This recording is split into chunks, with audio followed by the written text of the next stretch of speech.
बिस्मिल्लाहिर्रहमानिर्रहीम। अस्सलाम वालेकुम। आज का हमारा टॉपिक है रदरफोर्ड एटॉमिक मॉडल। रदरफोर्ड का एटॉमिक मॉडल के बारे में आज पढ़ेंगे। रदरफोर्ड ने अपने कोवर्कर के साथ एक एक्सपेरिमेंट परफॉर्म किया जिसे हम आज जानते हैं रदरफोर्ड एटॉमिक मॉडल के नाम से। उन्होंने क्या किया, उन्होंने जो है एक गोल्ड फॉइल ली और उसके ऊपर बम्पार्टमेंट करवाई अल्फ़ा पार्टिकल से। बच्चों क्या किया, गोल्ड फॉइल ली एक और उसके ऊपर बम्पार्टमेंट करवाई अल्फ़ा पार्टिकल से।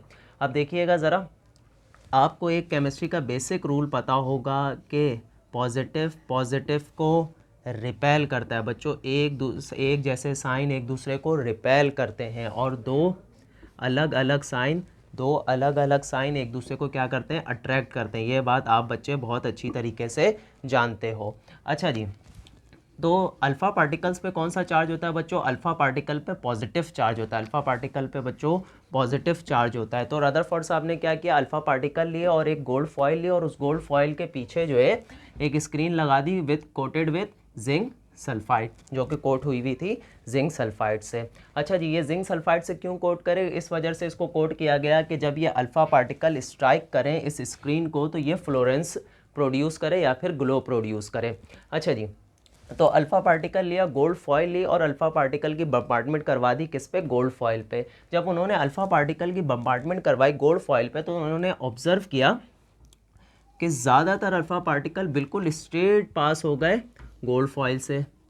ज़्यादातर अल्फ़ा पार्टिकल क्या हुए बच्चों, बिल्कुल स्ट्रेट पास हो गए गोल्ड फॉइल से। लेकिन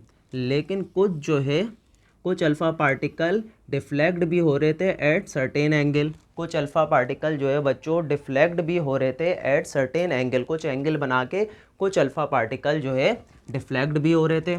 लेकिन ज़्यादातर अल्फ़ा पार्टिकल क्या हुए थे, स्ट्रेट पास हो गए थे। ज़्यादातर अल्फ़ा पार्टिकल स्ट्रेट पास हो गए थे, लेकिन कुछ जो है डिफ्लेक्ट भी हो रहे थे। और बहुत ही ज़्यादा कम जो है अल्फ़ा पार्टिकल रिट्रैक्ट हो गए या बाउंस्ड बैक हो गए। देखो ज़रा, यहाँ से अल्फ़ा पार्टिकल बिल्कुल स्ट्रेट निकले लेकिन वो रिट्रैक्ट हो गए या बाउंस्ड बैक होकर वापस आ गए। तो उन्होंने जो है इस एक्सपेरिमेंट से क्या ऑब्जर्वेशन की, उनकी ऑब्जर्वेशन आपकी किताब में जो बात लिखी हुई है उनकी ऑब्जर्वेशन के मुताबिक वो ये लिखा हुआ है कि उन्होंने बताया कि भाई ज़्यादातर जो है अल्फ़ा पार्टिकल स्ट्रेट पास हो गए, और कुछ जो है रिफ्लेक्ट बैक हुए, बाउंस बैक हुए। ये उनकी ऑब्जर्वेशन थी। और कंक्लूजन, उन्होंने अपनी कंक्लूजन में क्या कहा बच्चों, उन्होंने अपनी कंक्लूजन में कहा कि क्योंकि ज़्यादातर अल्फ़ा पार्टिकल जो है स्ट्रेट पास हो रहे थे, इसलिए उन्होंने कहा most part of an atom is empty. Most part of an atom is empty. उन्होंने ऐसा क्यों कहा बच्चों? इस वजह से क्योंकि ज़्यादातर अल्फ़ा पार्टिकल बिल्कुल स्ट्रेट पास हो रहे थे गोल्ड फाइल में से, इसलिए उन्होंने कहा कि भाई most part of an atom is empty. Atom का ज़्यादातर हिस्सा बच्चों खाली होता है। इसकी एग्जांपल आपको ऐसे समझाई जा सकती है कि आप अपने घर से निकले किसी भी काम के लिए, अगर आपके रास्ते में कोई रुकावट आएगी, अगर आपके रास्ते में बच्चों कोई रुकावट आ गई तो आप क्या करोगे, अपना रास्ता चेंज करके जाओगे। अगर आपके रास्ते में कोई रुकावट आ गई तो आप रास्ता चेंज कर लोगे। लेकिन अगर कोई रुकावट नहीं आई, जगह बिल्कुल खाली है, तो आप स्ट्रेट चले जाओगे। ऐसे ही होगा ना बच्चों, अगर कोई रुकावट आएगी तो आप जो है अपना रास्ता चेंज करोगे, और अगर खाली जगह होगी तो आप क्या करोगे, बिल्कुल स्ट्रेट पास हो जाओगे। ठीक है जी। तो इसी तरीके से उन्होंने बोला कि ज़्यादातर अल्फ़ा पार्टिकल स्ट्रेट पास हो गए, तो उन्होंने ये बात की कि most part of an atom is empty. Atom का ज़्यादातर हिस्सा बच्चों क्या होता है, खाली होता है। अच्छा जी, दूसरी बात क्या करी, दूसरी बात उन्होंने ये करी कि कुछ जो है बहुत कम जो है अल्फ़ा पार्टिकल जो है बाउंस बैक हो रहे थे या रिट्रैक्ट हो रहे थे, और कुछ जो है एक एंगल बना के डिफ्लेक्ट भी हो रहे थे बच्चों। कुछ अल्फ़ा पार्टिकल बाउंस बैक हो रहे थे और कुछ अल्फ़ा पार्टिकल एक एंगल बना के डिफ्लेक्ट हो रहे थे। तो उन्होंने बच्चों ये बात कही कि एटम के सेंटर में कोई स्ट्रॉन्ग पॉजिटिव चार्ज है। एटम के सेंटर में कोई स्ट्रॉन्ग पॉजिटिव चार्ज है, जिनको उन्होंने नाम दिया किसका, न्यूक्लियस का।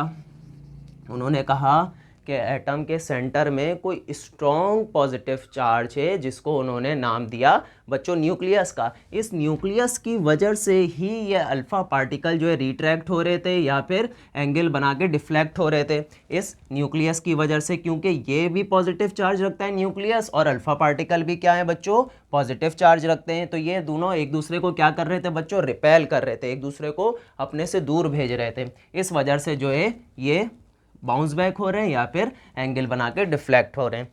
तो उन्होंने कहा एटम के सेंटर में जो है एक स्ट्रॉन्ग पॉजिटिव चार्ज है, centre of an atom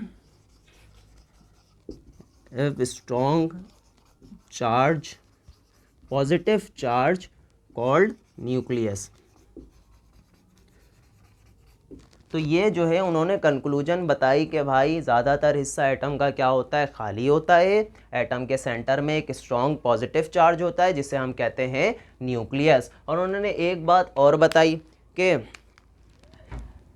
nucleus के इर्द गिर्द जो जगह है उसमें जो है इलेक्ट्रॉन मौजूद है। न्यूक्लियस के इर्द गिर्द जो स्पेस है उसमें इलेक्ट्रॉन मौजूद है और इलेक्ट्रॉन ये स्टेशनरी कंडीशन में नहीं है बच्चों। उन्होंने बताया कि ये इलेक्ट्रॉन जो है कंटिन्यूसली रिवॉल्व कर रहा है। रिवॉल्व का मतलब इलेक्ट्रॉन जो है कंटिन्यूसली रिवॉल्व या घूम रहा है, अपने जो है ऑर्बिट में कंटिन्यूसली घूम रहा है। और ये जो जिस जगह पे वो रिवॉल्व कर रहा है या घूम रहा है उसको उन्होंने नाम दिया ऑर्बिट का या फिर शेल का। बच्चों कुछ भी नाम दे दो, ऑर्बिट बोल दो या शेल बोल दो। उन्होंने बोला भाई न्यूक्लियस के बाहर जो स्पेस है उसमें इलेक्ट्रॉन मौजूद है और इलेक्ट्रॉन स्टेशनरी कंडीशन में नहीं है, रुका हुआ नहीं है, कंटिन्यूसली जो है रिवॉल्व कर रहा है अराउंड दी न्यूक्लियस। तो ये उन्होंने कंक्लूजन पेश करी और ये उनका एक्सपेरिमेंट था।